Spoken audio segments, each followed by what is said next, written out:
Los Estados Unidos de América apenas llevaban unidos 40 años cuando la nación fue sacudida por la Guerra Civil en 1861.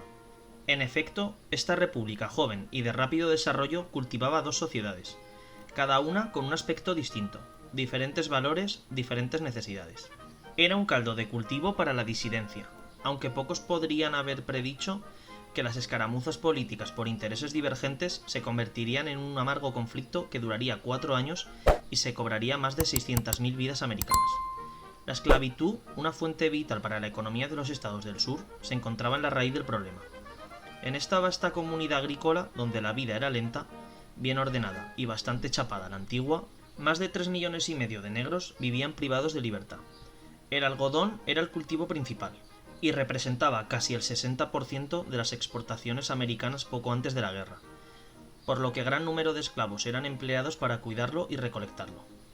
Menos de 6 millones de blancos, que oscilaban desde la rica aristocracia poseedora de las plantaciones a trabajadores empobrecidos, ocupaban esta enorme área, que tenía relativamente pocas ciudades y limitada capacidad manufacturera. Por contraste, los estados del norte, donde la esclavitud no existía ya, tenía muchas grandes ciudades, industrias pujantes y un boyante sistema de granjas para alimentar a su siempre creciente población, estimada en 18 millones en 1860. Los emigrantes europeos llegaban en oleadas, ansiosos por compartir la prosperidad y el optimismo del norte. El rey de los estados libres era el comercio, no el algodón. La adquisición y colonización de grandes territorios nuevos en el oeste provocó la fricción entre las dos facciones. Los sudistas pretendían extender la esclavitud a estas tierras, mientras que los nordistas pretendían cortar la expansión de lo que consideraban una práctica desfasada e indeseable. Entre 1820 y 1850, este tema se zanjó con un incómodo compromiso tras otro. Luego, en 1854, cuando las demandas para la abolición de la esclavitud ganaron amplio apoyo en el norte, el Congreso aprobó el Acta Kansas-Nebraska. Esta aciaga ley dejaba a la soberanía popular de los colonizadores la decisión de que los nuevos territorios fueran esclavistas o libres, abriendo por tanto la posibilidad de una violenta campaña, donde murieron más de 200 personas. La división se hizo más profunda en 1857. Primero, la depresión económica golpeó con fuerza al norte, pero dejó intactos a los estados algodoneros, orgullosos y convencidos de que su economía basada en la esclavitud era superior. A continuación, el Tribunal Supremo rechazó el caso de un esclavo contra su amo en un juicio que conmocionó a los sentimientos nordistas. Los esclavos no tenían derechos según la Constitución, y según establecía la ley, la esclavitud no podía ser prohibida en ningún territorio. 2 años más tarde, le tocó el turno al sur. Ahora había más estados libres que esclavistas en ambas cámaras del Congreso, inclinando el equilibrio de poder en favor del norte. Pero el intento del abolicionista John Brown de asaltar un arsenal federal en Harper's Ferry y distribuir armas entre los esclavos resultaba aterrador.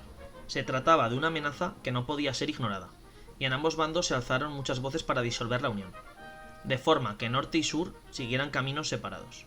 La secesión de la unión llevaba tiempo en labios de los políticos sudistas, donde los derechos estatales se valoraban por encima de la autoridad federal. Sin embargo, hasta el invierno de 1860 no se hizo un movimiento en aquel sentido. Este se produjo tras la elección a la presidencia de los Estados Unidos del candidato republicano, Abraham Lincoln, antiesclavista y paladín de los intereses del norte. Lincoln era considerado por los sudistas como el heraldo del fin de su modo de vida.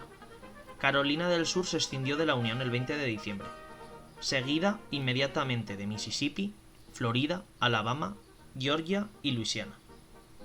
A principios de febrero de 1861, en Montgomery, Alabama, los representantes de los estados secesionados se reunieron para crear una nueva nación, los Estados Confederados de América. La constitución provisional adoptada era similar en líneas generales a la de los Estados Unidos, pero por supuesto permitiría el mantenimiento de esclavos.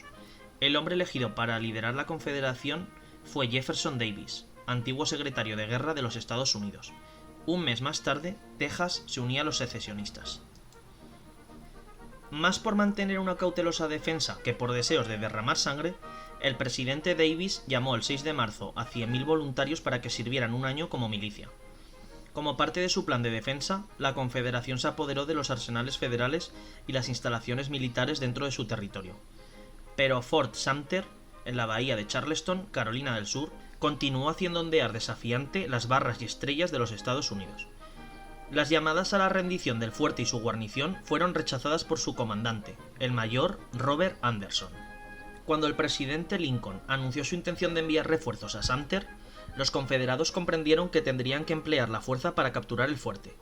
A las 4:30 de la madrugada del 12 de abril de 1861, un cañón sudista disparó el primer tiro de la Guerra Civil Americana.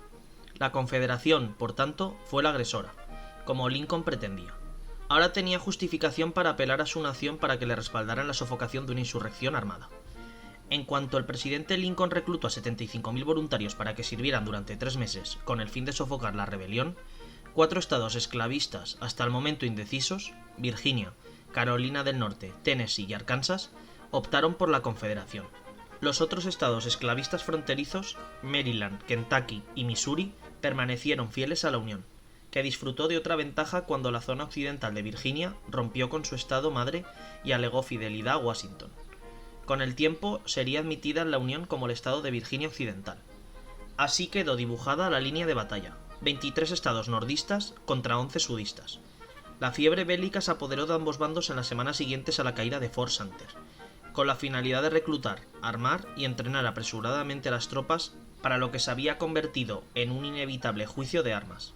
El sur tendría como objetivo la defensa de la Confederación, mientras que el norte se dedicaría a la conservación de la Unión.